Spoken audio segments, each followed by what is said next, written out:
Bom, na nossa aula de hoje a gente vai estudar análise de fluxo de dados, tá certo? Tá?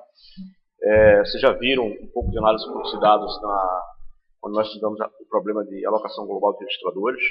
Vocês viram uma análise de fluxo de dados chamada análise de longevidade, em que nós identificávamos onde estavam sendo usadas as variáveis e a partir da identificação do uso dessas variáveis a gente sabia até onde você precisaria manter essa variável no registrador de modo que ela pudesse ser usada para baixo do gráfico fluxo controle. Né?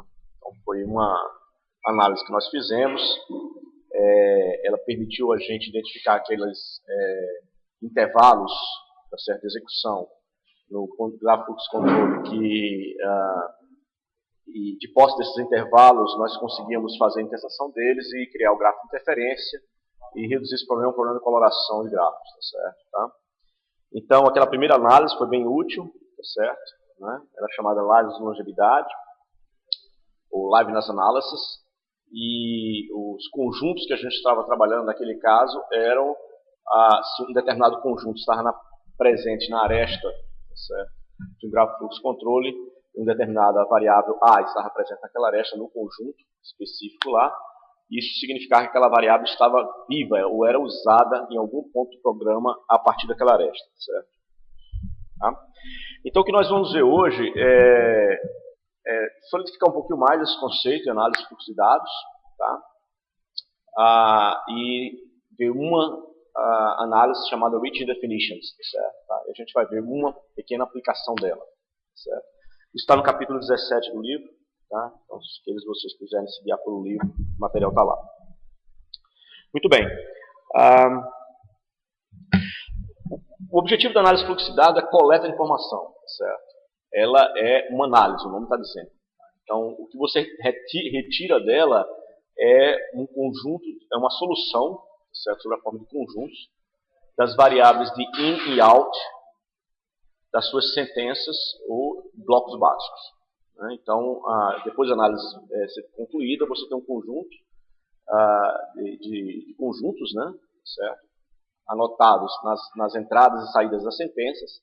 E esses conjuntos podem ter, por exemplo, nomes de variáveis, no caso da análise de longevidade, mas eles podem também ter outros elementos. Tá? Isso que diferencia uma análise de dados de outra. Por exemplo, ele pode ter um número de uma sentença num programa. Esses conjuntos podem ter, por exemplo, sentenças que são cópias do programa. Então, você pode ter dentro de um conjunto, tá certo? A recebe B. Tá? O elemento é uma sentença de cópia. Então, o elemento do conjunto pode ser uma sentença de cópia, o elemento do conjunto pode ser uma única variável, o elemento do conjunto pode ser uma expressão, por exemplo, 2 vezes y. Tá? Dependendo do tipo de elemento do conjunto e das equações que relacionam esses conjuntos, você vai ter uma análise diferente. E o resultado final, então, vai ser um conjunto com esses elementos e, de posse dessa informação, você vai fazer otimizações. Tá? Então, o objetivo da Data Flow Analysis, tá certo? Tá? Também chamada Data Flow Analysis, né? O objetivo dela é você realizar otimização código, tá certo? Quer seja remover sentenças que nunca vão ser executadas, e elas existem em programas, certo? Tá?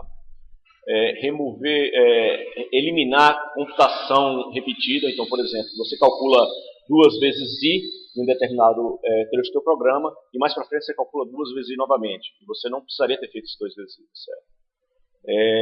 A outra otimização pode ser eliminar sentenças de cópia. Você atribui x para y, tá certo? E mais para frente você atribui y para t. Tá certo? Então você poderia atribuir x diretamente para t. Certo? É uma outra otimização. Uma outra otimização pode ser remover código que é invariante de loop. Então, se você tem um pedaço de código dentro de um loop, esse loop não depende da variável de interação do loop, então você pode remover ele para fora. Certo? Numa otimização chamada Loop Invariant Removal. Certo? Muito bem, então o objetivo da análise de fluxo de dados, como eu disse, é coletar informações para realizar a otimização. Tá? Essas transformações geralmente dão ganho de eficiência, tá certo? Elas não podem alterar a saída do programa, obviamente. Né? Você tem que ter um programa que faz exatamente o mesmo tipo de tarefa de computação. E existem alguns exemplos, tá certo, dessas otimizações. Tá? Uma delas é chamada Dead Code Elimination, paga uma computação, como eu havia falado. Rest Allocation, tá certo? Quando você reaproveita registradores. Common Subexpression Elimination, também chamada de CSE, em que, se uma expressão computada mais uma vez, essa otimização remove uma dessas computações. Constant Folding, se você tem duas variáveis, x mais y, tá certo? E por alguma estrutura do seu programa, essas variáveis, quando chegam para computar x mais y, elas são constantes, tá certo? Você pode simplesmente fazer essa computação em tempo de compilação. Tá? Você não precisa fazer isso em runtime. Né? Deixa eu dar um exemplo para vocês de cada uma dessas otimizações. Tá?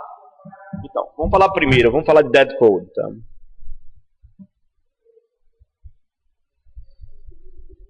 Bom, imagine que você tem, por exemplo, um bloco, tá certo? Tá? Contendo uma sentença.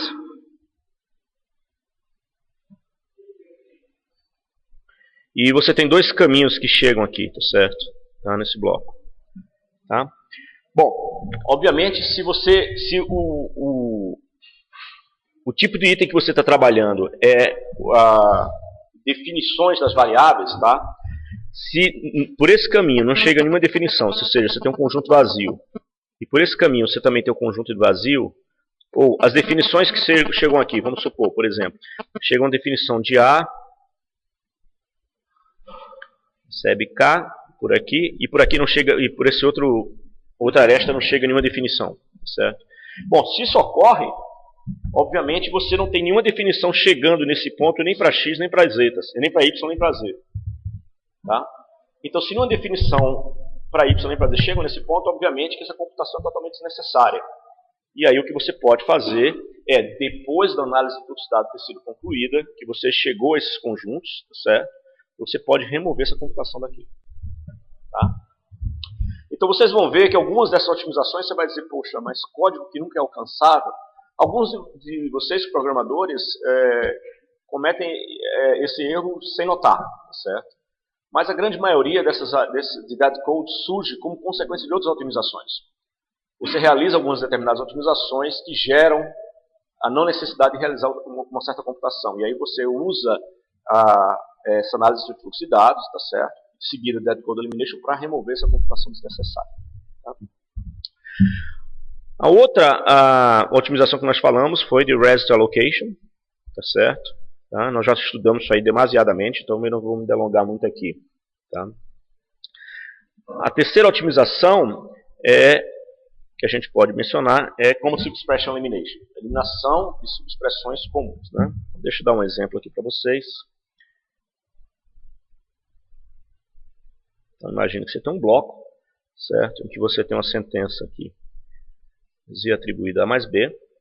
Tá? E você tem dois caminhos, podem ser mais, né, obviamente, que chegam a esse bloco, tá certo? Tá? Um dos caminhos tem uma sentença x, é atribuído a... Deixa eu ver aqui, são as minhas anotações aqui. A mais B. E no outro caminho você tem Y atribuído a A mais B. Tá? Bom, obviamente se você conseguir, observem que essas definições para X e para Y, tá certo? Elas podem estar bem distantes desse bloco, onde essa computação de A mais B ocorre novamente. Tá certo? Então você quer ser capaz de realizar uma análise de fluxo de dados que te diga, olha, nesse ponto aqui, tá certo? Eu garanto a você que a expressão A mais B é computada. E nesse ponto aqui, eu garanto a você que a expressão A mais B também é computada. Tá certo? Tá? Mas observe o seguinte, note que se entre essa definição aqui de A mais B, de X, né, que computa A mais B, e até esse ponto preto aqui, tá certo? Onde A mais B chega logo antes de A mais B ser computado novamente, se houver alguma redefinição de A ou de B, tá certo? O valor dessa expressão aqui, A mais B, não estará mantido aqui. Certo? Mesma coisa, se nesse outra aresta aqui você tiver uma atribuição para A ou para B, tá? Você vai estar mudando o valor dessa computação aqui para Y, certo? Dessa expressão. E esse valor aqui não será, portanto, o valor que vai estar sendo calculado embaixo. Porque, qual é o teu objetivo? O teu objetivo é não precisar recalcular A mais B embaixo novamente, certo? Está no bloco de baixo, né? Então, você precisa então realizar uma análise de fluxo de dados cujo elemento, tá certo, o resultante da tua análise, o elemento dos conjuntos, são expressões A mais B. Então, o elemento aqui não é mais o nome de uma variável com a análise de longevidade, tá certo? O elemento é uma expressão. Ok? Muito bem. Bom, se você conseguir garantir isso, que A mais B está presente nesse conjunto da esquerda e no conjunto da direita, tá certo? Tá? E que entre a última computação de A mais B que foi atribuído para X e a última computação de A mais B que foi atribuído para Y não houve, tá certo, atribuições, tá certo? Ou seja, o valor da expressão mais B não foi modificado. Se isso é verdade, então você pode fazer o seguinte. Você pode... Então, quando eu digo se isso é verdade, o que eu estou querendo dizer é o seguinte. Você realizou a análise do fluxo de dados, tá certo? Onde o elemento é a expressão A mais B, e verificou que a computação de A mais B, que atribui a X para Y, aquele resultado da A mais B, não foi alterado, tá certo? Porque não houve nenhuma atribuição para A para o B ou para B antes da chegada desse bloco, tá certo? Então, se eu resolvendo um problema de análise de fluxo de dados, tá certo? Para chegar à conclusão que isso é verdade, eu posso realizar então a seguinte otimização, ou seja, uma otimização é a consequência da sua análise.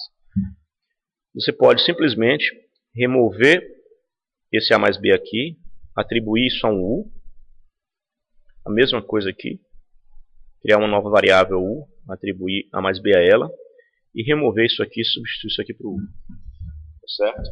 Da mesma forma, as atribuições para X e Y. Tá ok? Então, isso permite uma série de otimizações, porque agora você transformou, você continua se computando A mais B em cima, mas você não está recomputando A mais B embaixo. Tá certo? Tá? Então, note que isso aí é bem interessante, né? Mesmo porque em processadores modernos, quando você faz uma instrução de move, muitas vezes você não consome nem uma instrução em si, ela é muito rápida, tá certo? Tá? Basicamente é só forward dentro da data path. Tá? O outro aspecto também é o seguinte, que agora você criou um monte de instruções de move, e aí você pode, tá certo? Essencialmente eliminar, tá certo, até algumas atribuições. Por exemplo, se por esse outro lado daqui da direita você tivesse X ao invés de Y, você teria X sendo atribuído a A mais B dos dois lados, tá certo? Os dois paths que chegam nesse bloco. Então, se isso é verdade, você vai ter U atribuído a X e U atribuído a Y, ao novo X, né? Assumindo que agora isso aqui fosse um X, tá certo? Os dois caminhos. Ou seja, essas duas sentenças de cópia chegam juntas aqui embaixo. Então, depois dessa otimização de Canvas Expression Elimination, você podia rodar uma outra otimização chamada Copy Propagation, onde os elementos do conjunto são cópias, e com isso aí você podia simplesmente remover essas duas atribuições aqui. Tá? Basicamente, você poderia, desde que X não seja usado aqui embaixo, por exemplo. Certo? Tá? Então, tem uma série de otimizações que você pode realizar fazendo bom uso de análise de fluxo de dados. Tá certo? Uma outra otimização chamada de Constant Folding.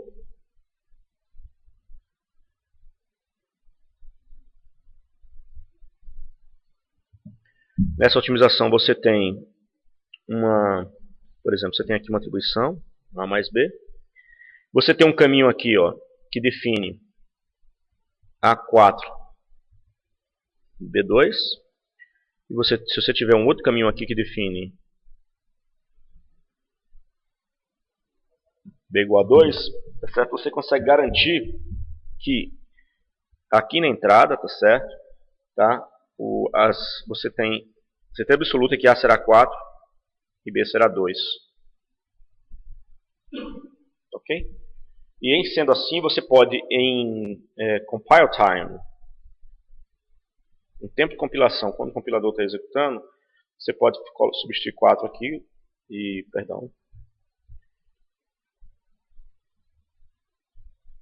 você pode substituir 4 aqui, 2 aqui, e já substituir essa computação por 6, tá certo? Tá? E na realidade, onde tiver x recebe 6, você pode usar aquela outra otimização que eu falei, que é copy propagation, e propagar o 6 para todo o resto do programa onde tiver x. Tá? Então, muitas dessas otimizações aparentam não estarem presentes no programa, mas quando você desce para um nível de granulalidade de código de 3 endereços, aparecem muitas coisas dessas. Certo? Muitas dessas otimizações são viabilizadas por outras que acabaram de acontecer. Tá? Muito bem. Vou continuar aqui, né? Ok, então isso aqui foi, nós cobrimos rapidamente, né, porque a gente vai ver isso um pouquinho mais de detalhes, tá certo? Essas 4 otimizações, tá certo? REST Allocation nós já tínhamos visto na aula anterior. Tá? E agora a gente vai, então, detalhar um pouquinho mais essas transformações, tá certo? Então, elas são feitas com base de informações coletadas, né, do programa, tá certo? Tá? O trabalho, como a gente falou, é chamado de análise de fluxo de dados. E o tipo de análise de fluxo de dados que nós vamos trabalhar aqui é o que se chama de intraprocedural, tá certo? Tá? Ou seja, a gente vai considerar o gráfico fluxo controle, o CFG, de um procedimento. Então, você pega o procedimento, tem um gráfico fluxo controle, e você só vai fazer otimizações ali dentro. E análise de fluxo de dados ali dentro. Existe outro tipo de análise, ela é interna, então, perdão, ao procedimento ou função, né? E ela engloba todos os blocos básicos, tá certo, daquele procedimento ou função. Existe análise de fluxo de dados entre procedimentos, ou entre funções, chamada Interprocedural Data Flow Analysis, certo? Que é você olha todos os procedimentos e propaga esses algoritmos de propagação dos conjuntos ins e outs, certo? Ele vai para dentro dos outros procedimentos. E isso permite com que você realize as utilizações de uma forma mais eficiente. Tá? Mas a gente não vai entrar em detalhes sobre Interprocedural Data Flow Analysis, mas com curso de pós.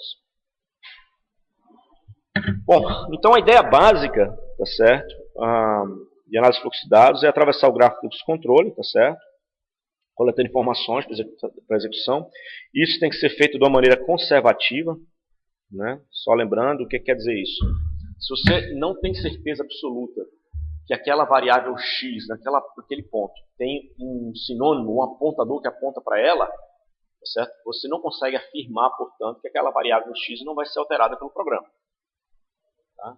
Então, por exemplo, se você passa um apontador para um inteiro em um procedimento, quando você olhar a sentença de chamada desse procedimento, dessa função, e você for fazer análise de fluxo de dados dentro desse procedimento, você não pode ter garantia nenhuma, tá certo? Tá? Que na saída desse procedimento, alguma variável não foi alterada pelo chamador. Deixa eu dar um exemplo aqui para vocês, então, para ficar um pouco mais claro. Né?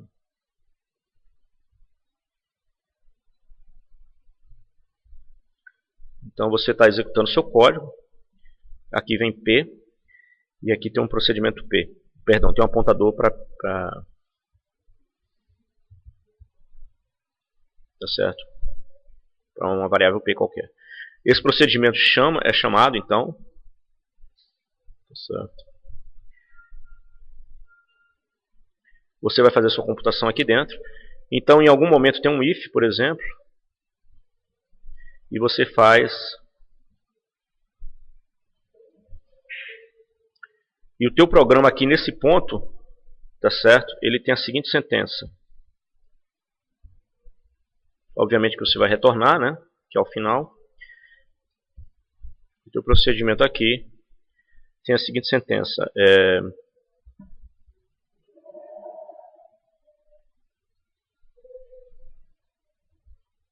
Vamos supor que antes aqui, deixa eu apagar aqui para detalhar um pouquinho mais esse problema. Você tem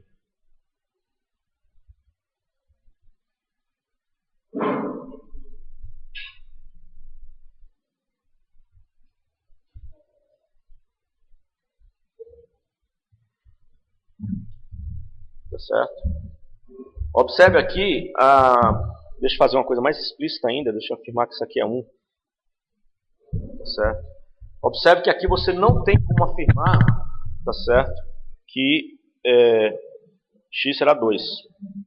Você não tem como fazer constant folding aqui, tá certo? Por quê? Porque, tudo bem, você consegue garantir logo antes da entrada do procedimento que essa sentença, que A tinha um valor 1, desde que não haja uma modificação para A desse ponto até chamado procedimento.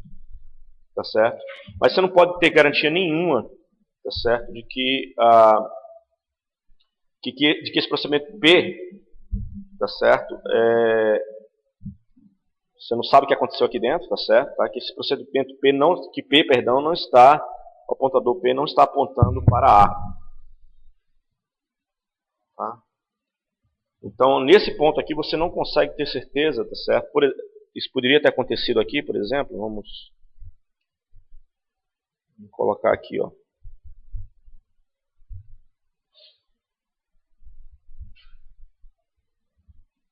G chamou A e P aqui. É igual a 1 aqui. G chamou A e P. Você não sabe se, por exemplo, dentro de G, você tomou o endereço de A e atribuiu a P. Tá certo? Tá? Como você não sabe isso, você não tem como garantir aqui que P não está apontando para A, certo? Tá? Ok? Então, isso torna o problema extremamente complicado, porque agora você não consegue afirmar mais que A que x vai ser 2. Tá? Então, esse problema é um problema chamado alias analysis, tá certo? Tá? É você dar garantias de que um apontador está apontando com certeza para um conjunto de variáveis ou não, certo? Existe uma análise de fluxo de dados chamado alias analysis, como eu disse, né? Em que você coleta esses apontadores e tem garantias em cada aresta que este apontador está apontando para estas variáveis, certo? E se você faz isso, você consegue, se tem, por exemplo, você consegue garantir que aquele apontador só aponta para x e y, você pode saber que toda vez que acontecer star p, que ali só pode ser x ou pode ser y. E isso viabiliza outras otimizações, certo? Tá? Mas a gente não vai estudar esse tipo de otimização aqui, tá certo? Só estou querendo destacar para vocês que isso é um problema um pouco mais complicado do que parece, tá certo? Tá? Então essa otimização é chamada de alias analysis.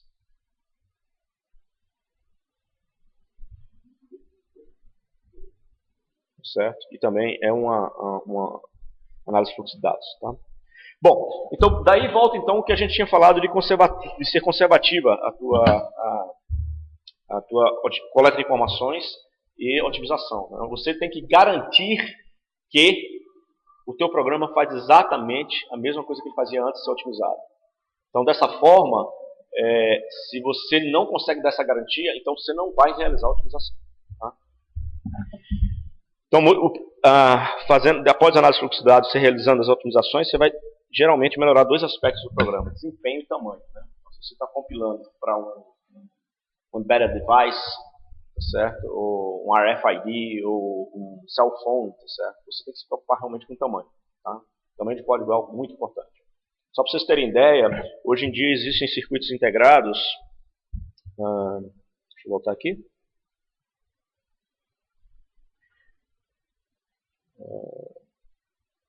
Por que ele está voltando para cá?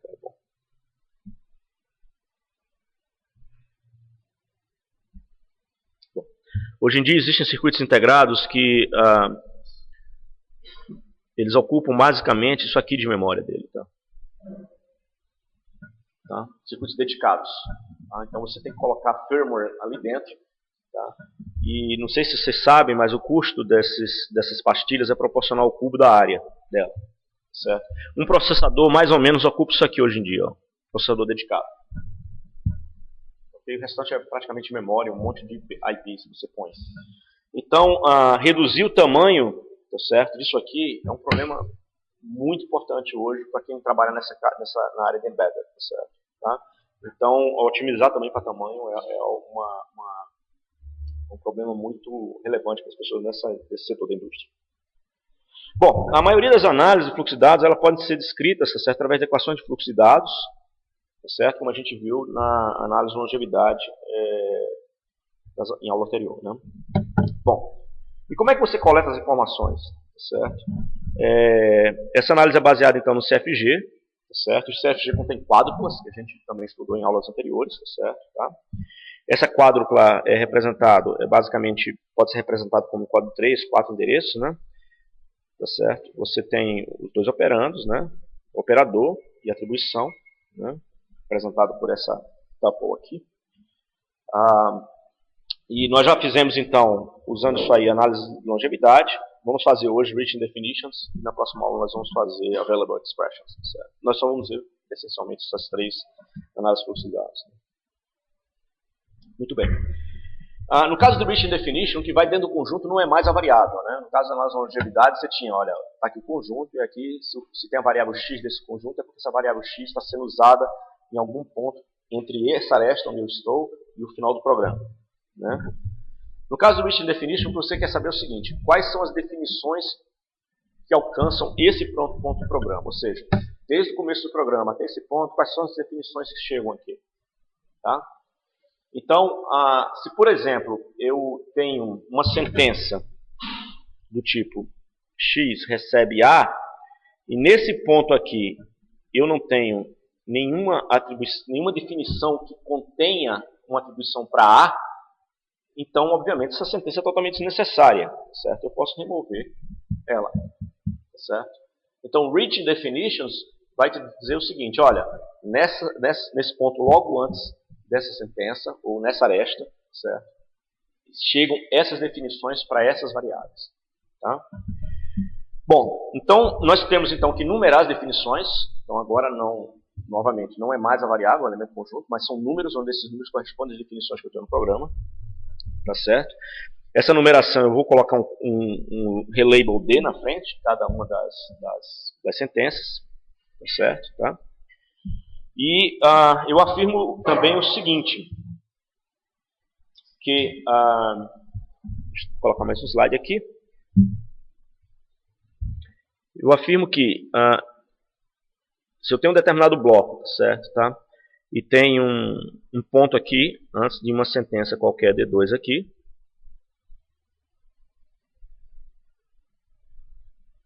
Tá? E aqui eu tenho uma definição de D10, que diz que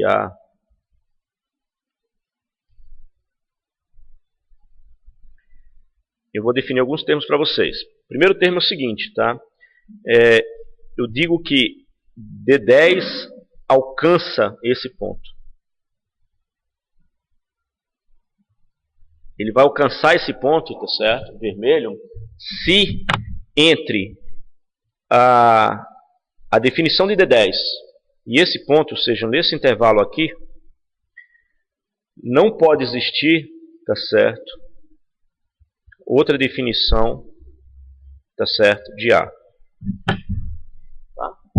Ou seja, em A você tem a definição D10, perdão, nesse ponto em vermelho você tem a definição de D10 alcançando lá. Certo? Mas para isso é necessário que não existe nem entre a definição de D10 e esse ponto não tem nenhuma outra definição de A. Tá?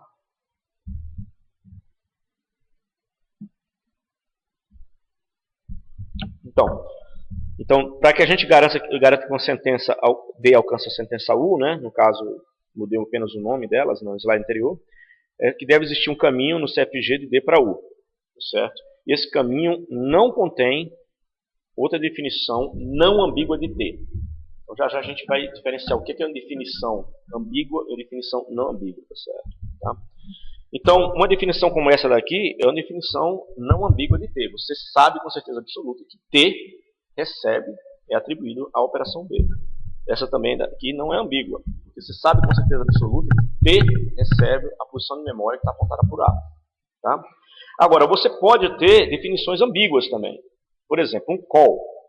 Um call é uma definição ambígua, tá certo? Tá? Por quê? Porque pode ocorrer aquilo que eu mencionei para vocês anteriormente. Eu posso estar passando um apontador, tá certo? Tá? E esse apontador pode ou não, tá certo? Está apontando para uma determinada variável A, e ele pode estar definindo essa variável A lá dentro ou não. E eu não vou saber isso nunca. Certo? Então não tenho como afirmar, tá certo, naquele ponto, que existe uma definição para A dentro daquele call. Né? A gente vai trabalhar com um compiladorzinho chamado MiniJava, certo? Em 0.11, certo?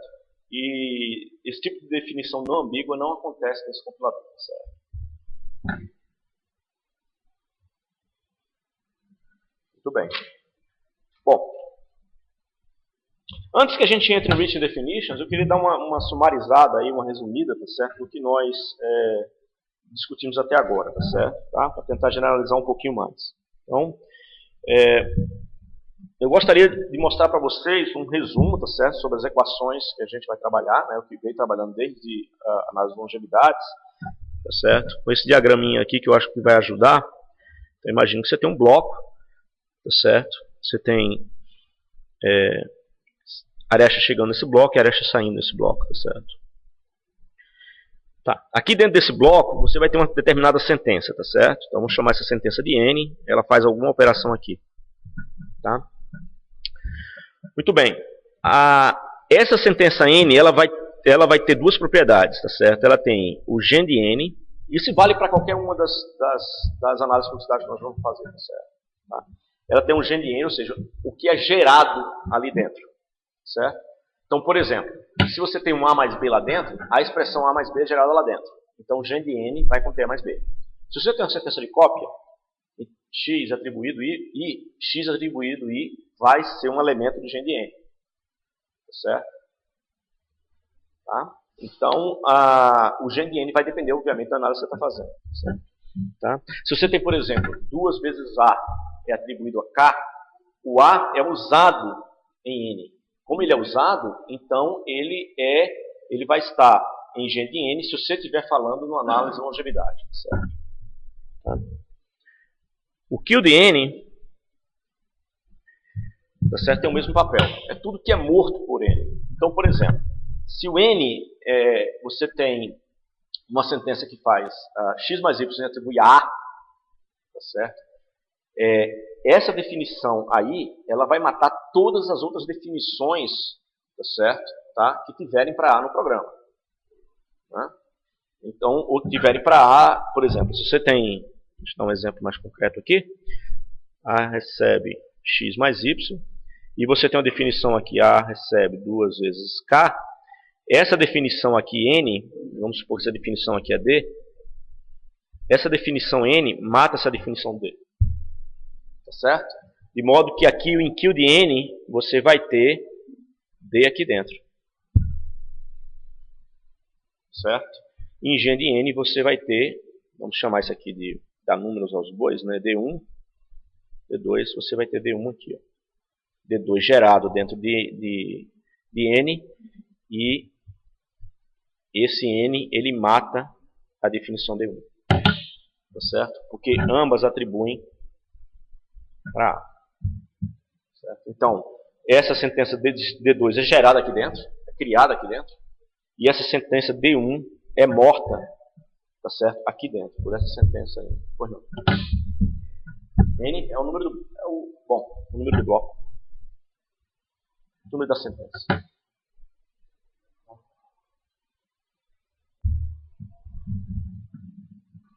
Tá ok? Muito bem. Bom, então, nós estamos tentando generalizar isso aqui, né?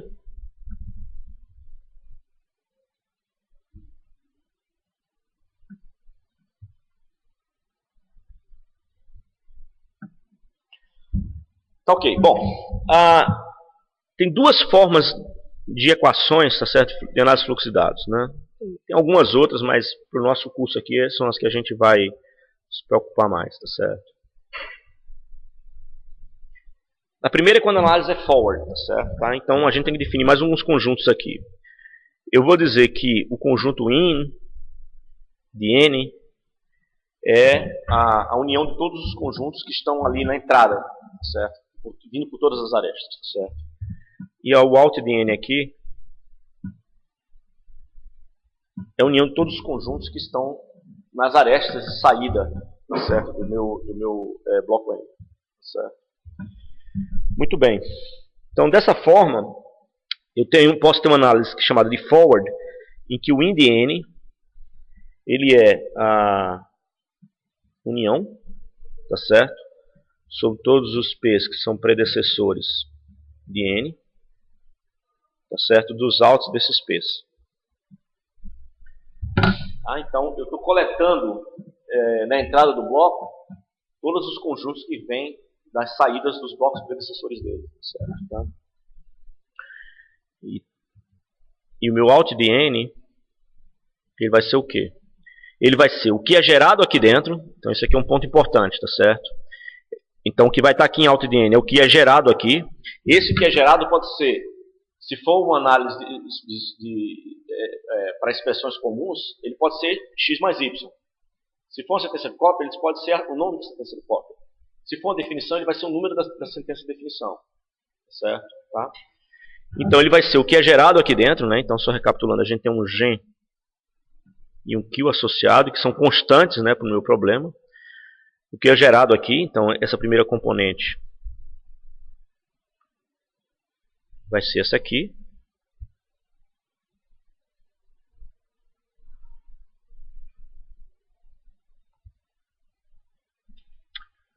União com o quê?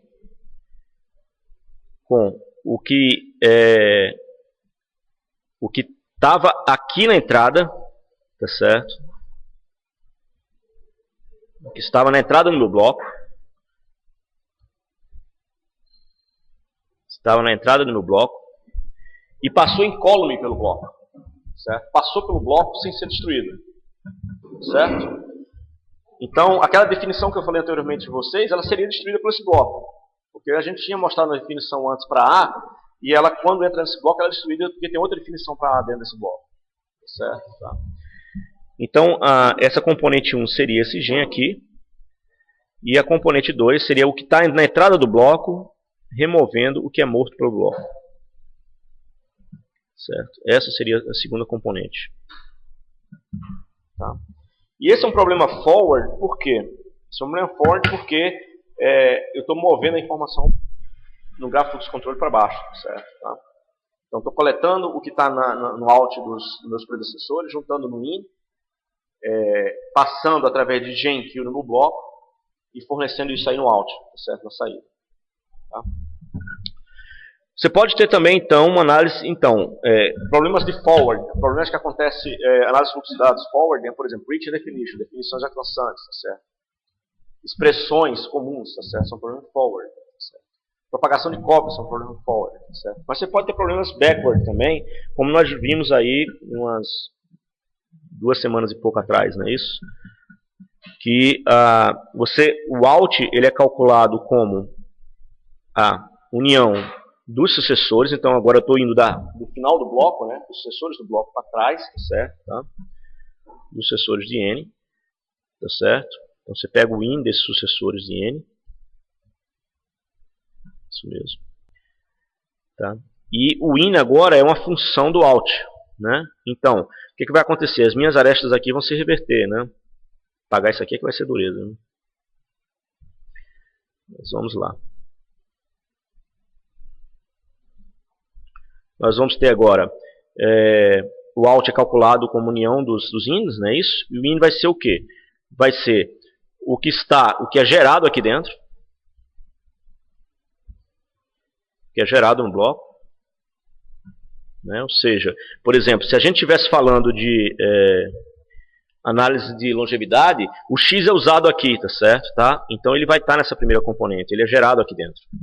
Porque se lembra, na análise de longevidade, se a variável x é usada, você quer informar para a parte de cima do programa que aquela variável x está sendo usada para você poder fazer calcular as live ranges, certo? Tá? Então essa primeira componente seria essa, tá? E com união do quê? Com união do que está aqui em out, as variáveis que estão vivas, no caso da longevidade em out, e que passam em column, né? Passam direto, tá certo? Tá? Pela sentença. Né? Componente 2. Então isso aí você teria então união, tá certo? Com sobre todos os predecessores de N, do out de N, que está lá na saída N, e o que passa em column, ou seja, o que não é morto, né, pelo bloco N. Ok? Então isso resume, tá certo? Dá uma visão geral de análise de fluxo de dados. Então você pode ter várias análises de fluxo de dados, tá certo? Tá? Como eu falei para vocês, call propagation, como expression elimination, liveness analysis, constant folding, alias analysis, tá certo? Tá? E na aula de hoje a gente vai apenas dar uma dica aí sobre o reaching definitions, tá certo? Tá? Que é uma análise importante, é muito usada, tá certo? Tá? Para várias utilizações. Muito bem. Vamos falar de reaching definitions, tá certo? Ela pode ser expressa, né, como a gente acabou de falar, com equações de fluxo de dados, tá certo? Nesse caso, a gente vai criar IDs para cada uma das definições, tá? E a gente diz que essa sentença gera D1, ou seja, se essa sentença aqui é N, então o gen de N, tá certo, vai ser igual a D1. Tá? Ela mata também todas as outras definições de T.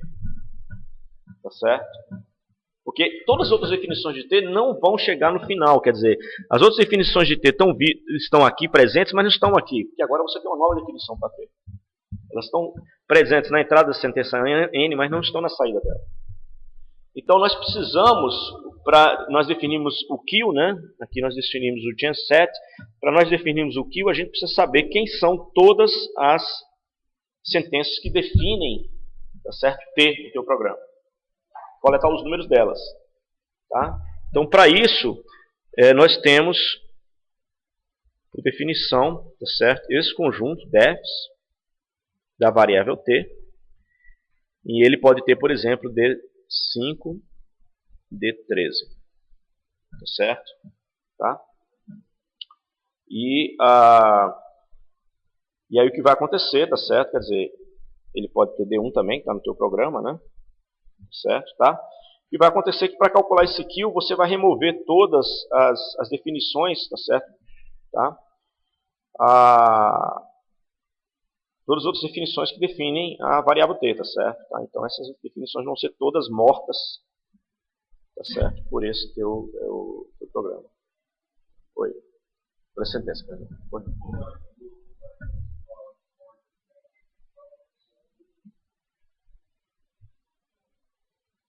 Esse aqui?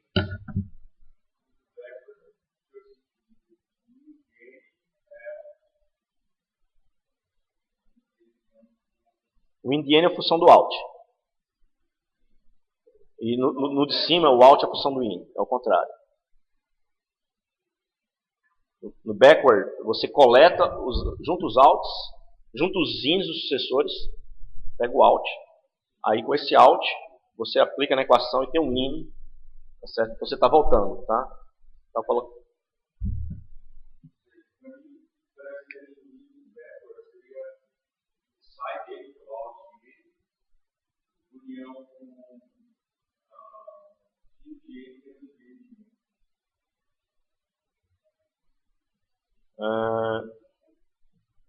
O que está acontecendo aqui é o seguinte, a gente tem que ver exatamente para que problema você está trabalhando. Se o problema é análise de longevidade, você tem que ver, olha, tem uma variável x, tá certo, nesse bloco. Essa variável x está sendo usada aqui. Então eu tenho que informar os conjuntos para cima que ela está aqui, tá certo? Tá? Então, essa variável x vai estar na entrada desse bloco se duas situações acontecerem.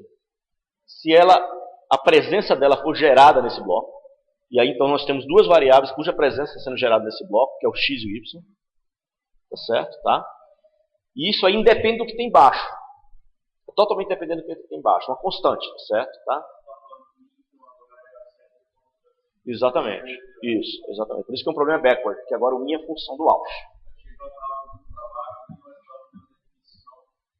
Tá.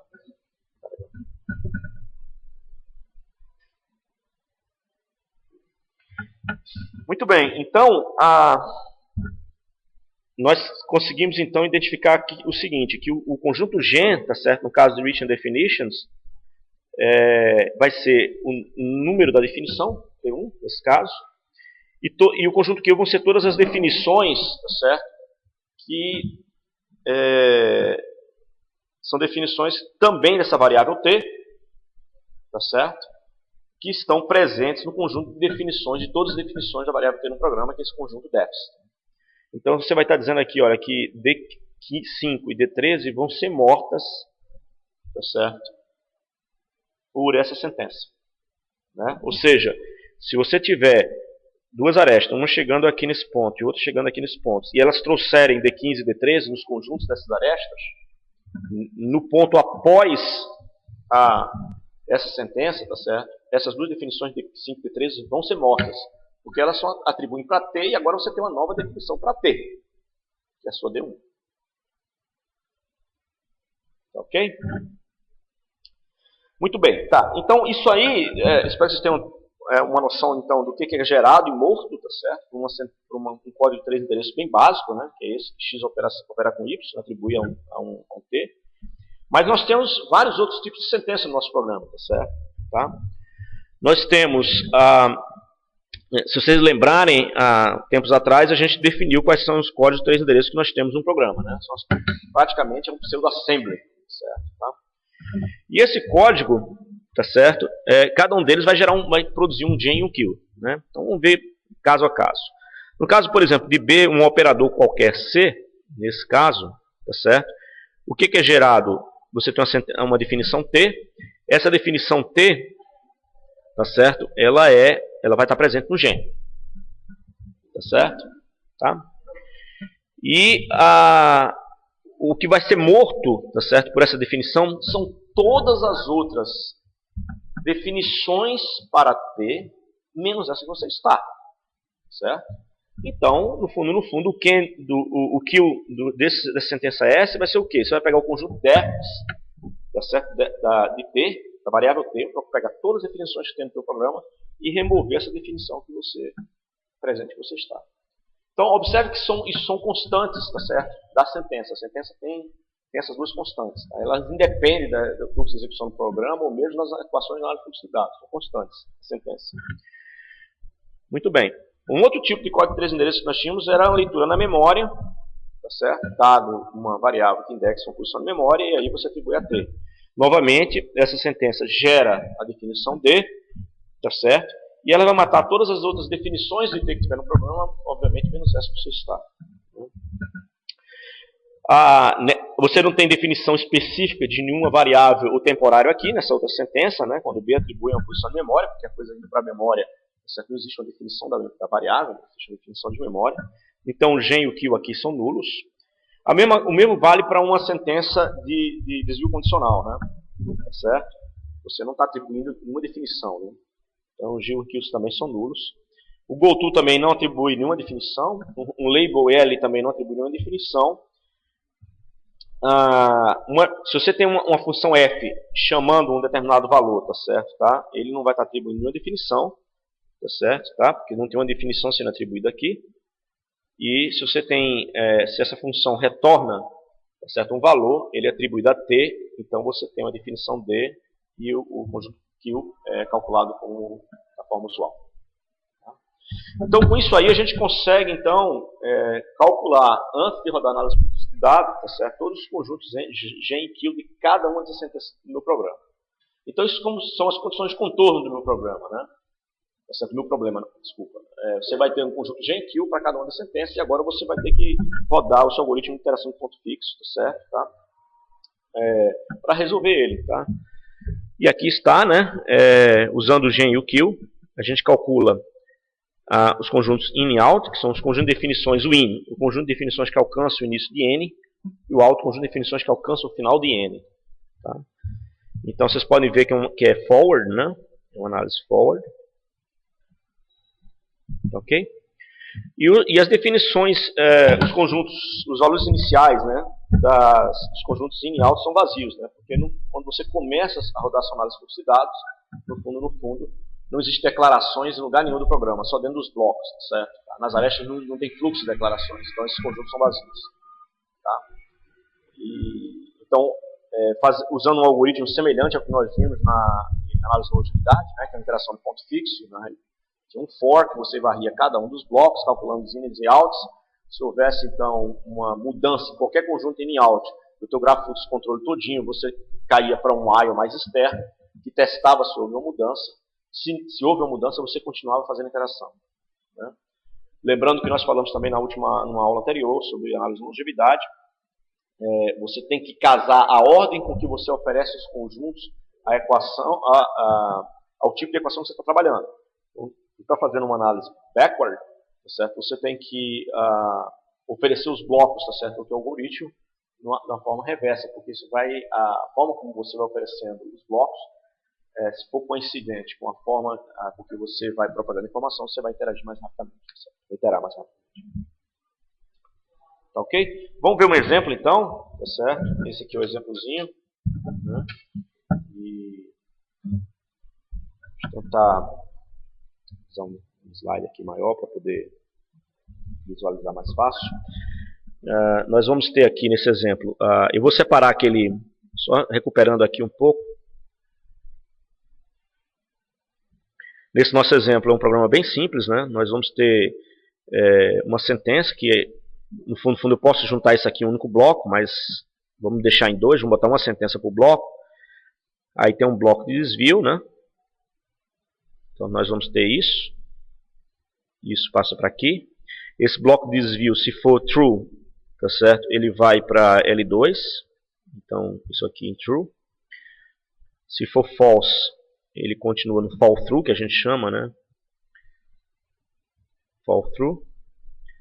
E aqui ele vai incondicionalmente para L1, perdão. Vai manter o nosso loopzinho. Tá certo?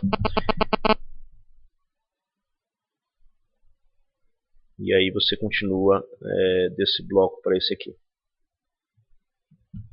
Certo? Então a gente pode agora montar esse gráfico de descontrole, tá certo? Eu vou desenhar ele aqui para facilitar para vocês. Ele seria então, nós teríamos esse bloco 1 aqui. Nós teríamos então, passa para o 2, 3,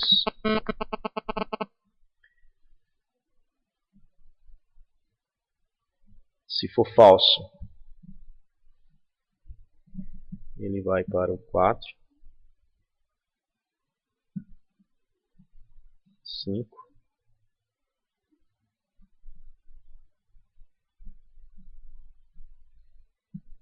se for verdadeiro, ele vai para o bloco 6, e do 6 ele vai para o 7, termina o programa. Certo? Um loopzinho, né? Bom, e aí a gente pode calcular os genes e os kills, tá certo? Tá? Eu vou calcular só o gene e o kill e vou deixar vocês para vocês fazerem as iterações, tá certo? Tá? Então, vamos colocar G e K só para simplificar, tá certo? Então, o que é gerado aqui? Aqui é gerada a sentença 1 mesmo, tá certo? Tá? E o que é morto aqui? Bom, o que é morto aqui são, nesse bloco, tá certo? Vão ser todas as sentenças que têm atribuição para A, né? Então, outra sentença de atribuição para A é o 6, então ela é morta aqui. O G desse bloco, tá certo? Vai ser o que é gerado no bloco 2, tá certo? É a própria sentença 2, própria definição 2. O que é morto nesse bloco vão ser todas aquelas que têm atribuição para C, tá certo? Então, nós temos a sentença 4, que tem atribuição para C, temos a sentença 7, que tem atribuição para C. Então, você vai ter 4,7. O bloco 3, ele só faz uso, ele não tem nenhuma atribuição, né? Não existe uma definição de nada no bloco 3. Então, consequentemente, o nosso gen não é nada gerado dentro, e o nosso kill,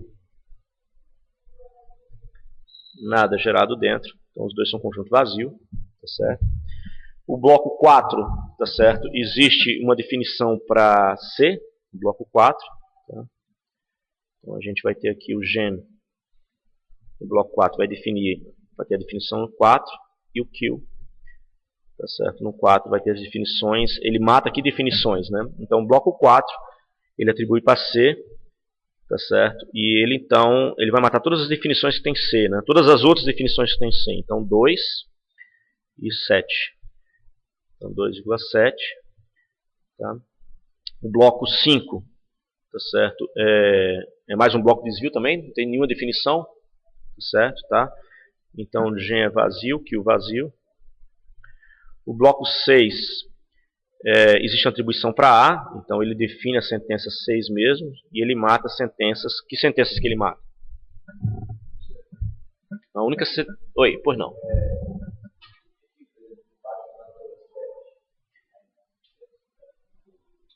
Então, justamente essa aqui é a questão, né? O que está dizendo que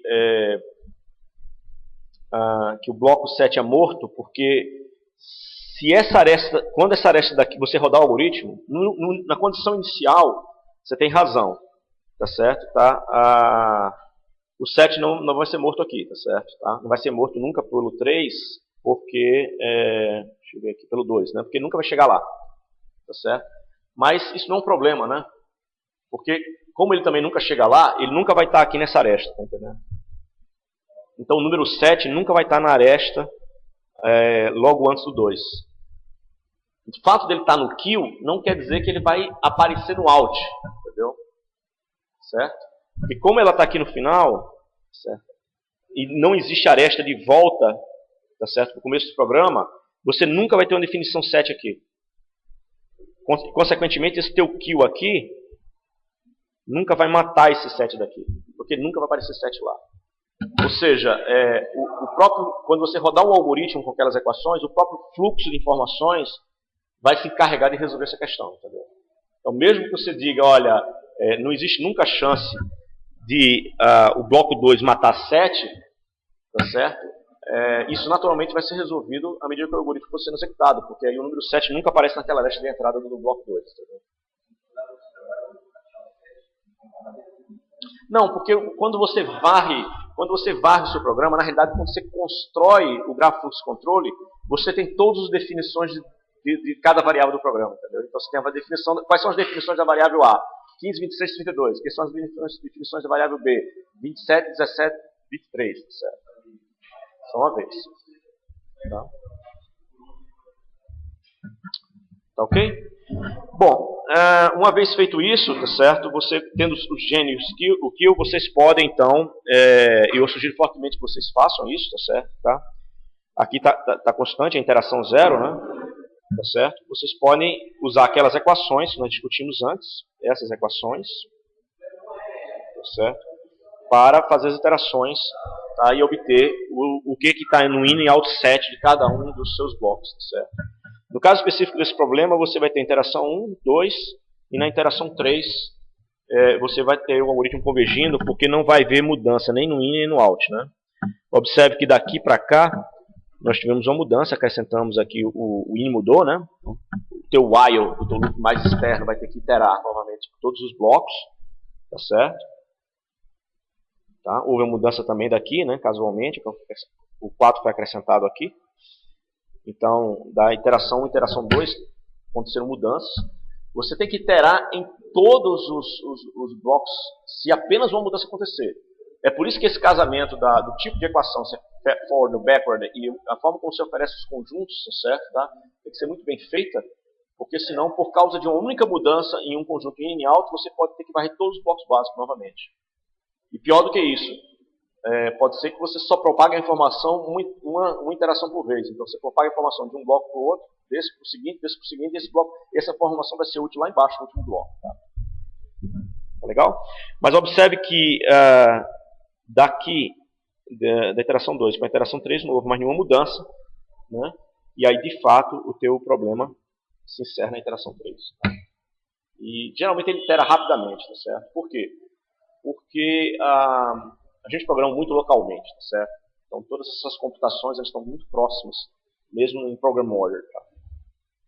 Bom, aí a pergunta que eu faço é o seguinte: vocês conseguem imaginar uma otimização que poderia fazer um programa usando essa informação? Quer dizer, se eu sei que esses conjuntos, tá certo? Tá? Eu sei que as 1, 2 e 4 chegam, por exemplo, no bloco 3.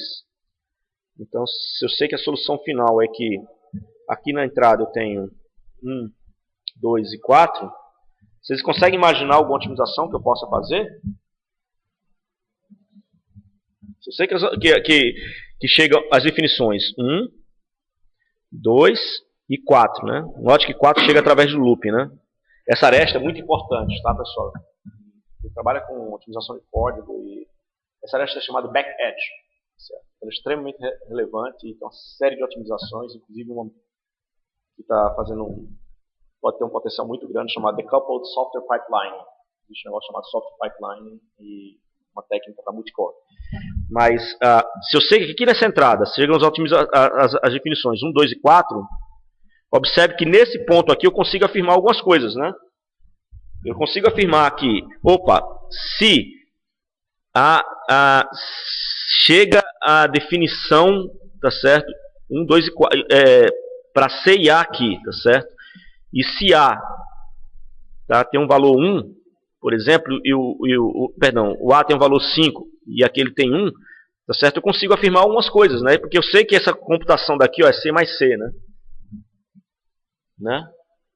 E aí eu posso, vai chegar pelo outro lado, obviamente, 2, 3, 4, 5 por diante, então eu posso reduzir esse loop, porque eu sei, ele é um loop countable in compile time.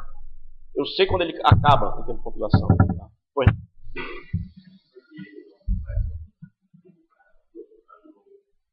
Você pode fazer loop and roll também.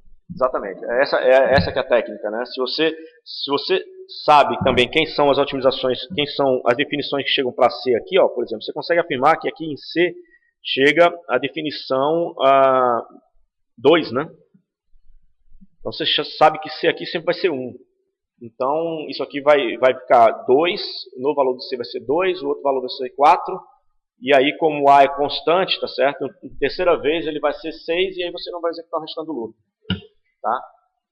6 não, perdão, 8, né? 8 e você não vai executar o restante do loop. Então, se você sabe que esse loop só vai executar, tá certo? 2 vezes, tá certo? O que você faz simplesmente é desenrolar esse loop.